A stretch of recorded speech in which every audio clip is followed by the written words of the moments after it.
Mario Kart World, the flagship title for the launch of the Nintendo Switch 2, the most expensive base game ever released from a company in the United States, at least in modern gaming standards, coming in at $79.99, or you could buy it in a bundle with the Switch 2 and save $30 by only paying $499.99 for the system and the game. And Mario Kart World was a game that I actually liked quite a bit. I think I might have liked it more than some other people have liked it because I'm not a super competitive Mario Kart player. I'll play it for fun. I'll play it with friends and stuff like that.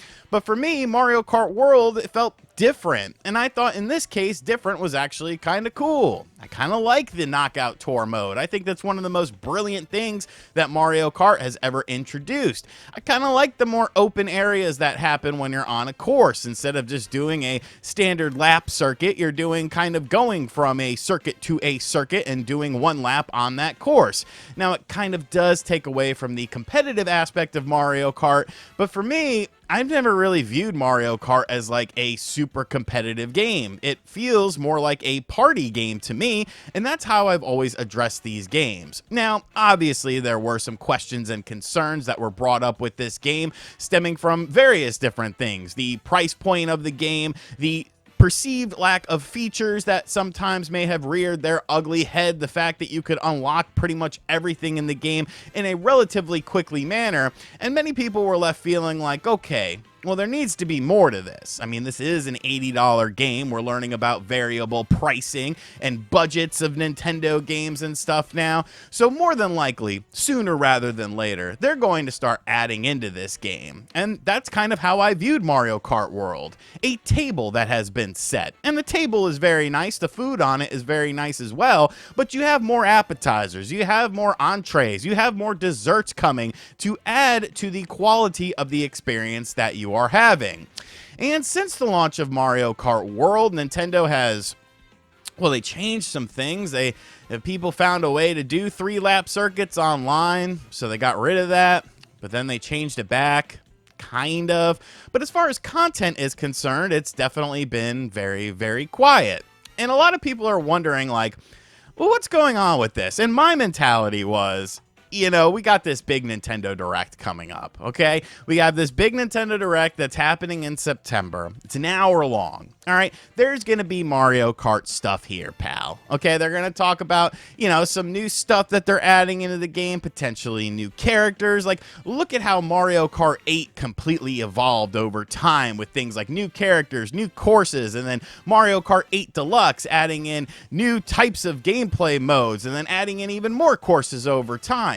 This is the big flagship title for Nintendo. Yes, Donkey Kong Bonanza is a good game and something that's interesting, but Donkey Kong doesn't really hold the same weight as a Mario Kart game does. Honestly, looking at the lineup of games, what's the one game that kind of sticks out to you as something that is perceived to be a flagship title? I would have to say, of course, that would be Pokemon. But of course, they're going to do something for Mario Kart, right? At the Direct, and the Direct came and went, and there was no Mario Kart there. But what was strange to me is that there was DLC. There was additional content for other games, including the two aforementioned games. They talked about upcoming DLC for Pokemon Legends ZA that will be taking place in spring of 2026, but if you pre-order it now, you get something. And then they even showed off Donkey Kong Bonanza DLC, and not only showed it off, but stealth dropped it on the same day. A new place to explore, some new activities to do, a Emerald Rush mode. I reviewed it. I thought it was all right. You know, I had some fun with it.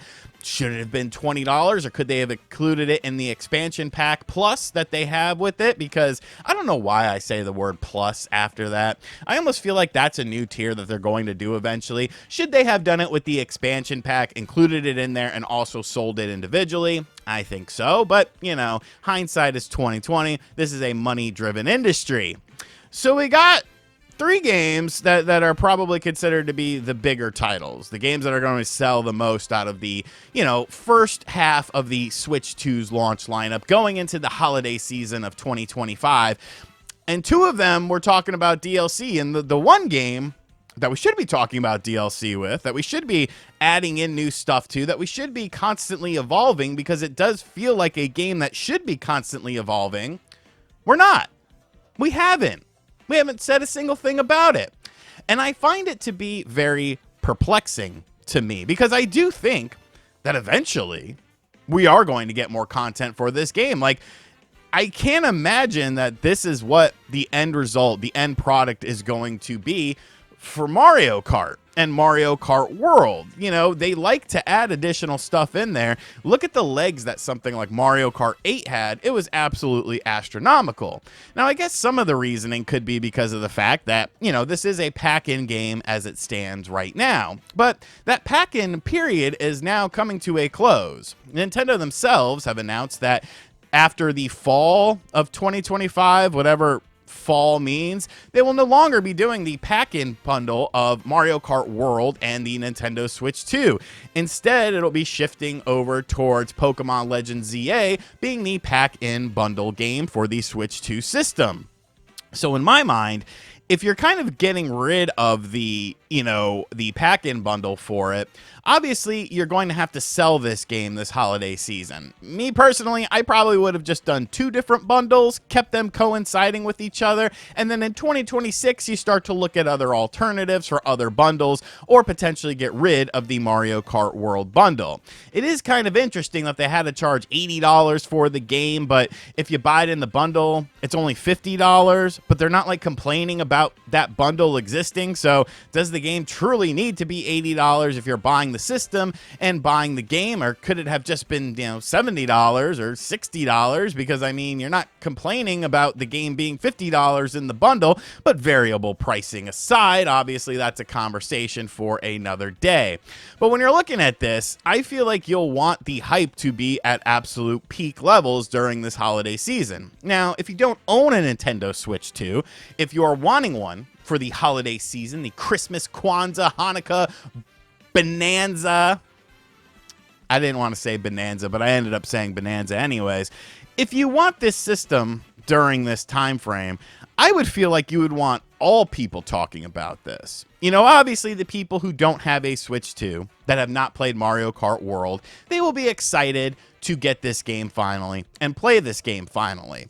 But wouldn't it have been nice to have the people that have had the Switch 2 since day one, as it is the fastest selling system of all time worldwide, to have reason to want to boot up the game again, to have reason to want to dive back into the game? Because even myself, someone who has thoroughly enjoyed this game and put tons of time into it, I haven't touched it in a while. And there's a multitude of reasons for that, but, you know, one of the main reasons is there's really no incentive for me to go back. I've unlocked everything. I've got all the different courses, you know, that you do it in the standard course thing. It doesn't take very long. You got all the characters, you got costumes and stuff like that. Like, I mean, they're cool, but I'm not really trying to get every single costume in the entire world, especially for characters that I don't really use. I have all the different racing structures, carts, I guess you would call them. I don't know what the hell I was saying with racing structures, but the carts, I have all of the various Mario Kart carts. So it's like, I would have liked something additional to come back to. And I'm not even necessarily saying like it needs to be a massive content drop. Like, you got to throw in new characters, new courses, new this, that, or the other. You could take what you have with the base game and just tinker with things a little bit. I don't know if people realize this, but as it stands right now, if I want to play a knockout tour and play it with a group of friends and join a knockout tour, you actually can't do that. You can make your own room and have a private room for it, but you can't actually get into a group and then want to seek out a knockout tour. Why don't you add stuff like that in there? Little quality of life improvements to make things easier for people to play the game with the people that they want to play. Now, if you're playing on a local system, you can do it, but what's the difference? Why can't I play with a group of friends? It just seems very strange to me that this Nintendo Direct came and went. We're nearly in October, and we haven't talked about like the future of this game. And I think from an optical standpoint, most of us understand that stuff is eventually going to come, but it's kind of like, well, when?